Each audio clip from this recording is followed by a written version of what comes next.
Welcome to arts achievers 12th commerce 2024 public important questions எக்ஸாமுக்கான.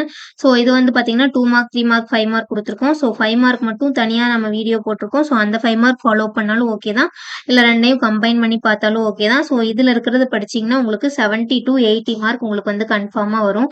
So இது வரைக்கும் நம்மளோட ஆர்ட்ஸ் அச்சீவர்ஸ் சேனலை சப்ஸ்கிரைப் பண்ணாதவங்க சப்ஸ்கிரைப் பண்ணிட்டு டெலகிராம் குரூப்பில் ஜாயின் பண்ணிக்கோங்க. டெலகிராம் குரூப்போட லிங்க் வந்து பார்த்தீங்கன்னா ஒவ்வொரு வீடியோவோட கீழே டிஸ்கிரிப்ஷன்லயும் கொடுத்துருப்பேன், அதை கிளிக் பண்ணி ஜாயின் பண்ணிக்கோங்க.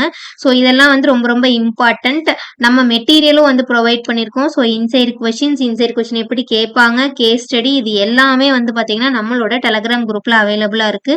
ஸோ டெலகிராம் குரூப்ல ஜாயின் பண்ணிட்டீங்கன்னா உங்களுக்கு ரொம்பவுமே யூஸ்ஃபுல்லாக இருக்கும். ஸோ இன்கேஸ் உங்களுக்கு எந்த மாதிரியான ஸ்டடி மெட்டீரியல் வேணும், எந்த மாதிரியான கைடன்ஸ் வேணும் அப்படிங்கிறதையும் நம்மளோட கமெண்ட் செக்ஷன்ல சொன்னீங்க அப்படின்னா அதுக்கான வீடியோ அப்லோட் பண்ணிடுறேன்.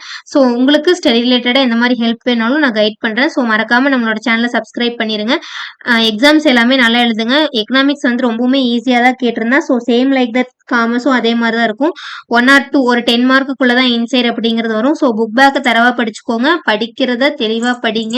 அண்ட் தென் வந்து பார்த்தீங்கன்னா இதில் வந்து கான்செப்ட் என்னவோ அதை படிச்சிங்கனாவே போதும். ஸோ அதனால அண்டர்ஸ்டாண்ட் பண்ணி என்ன கான்செப்ட் அப்படிங்கிறது படிச்சுக்கோங்க.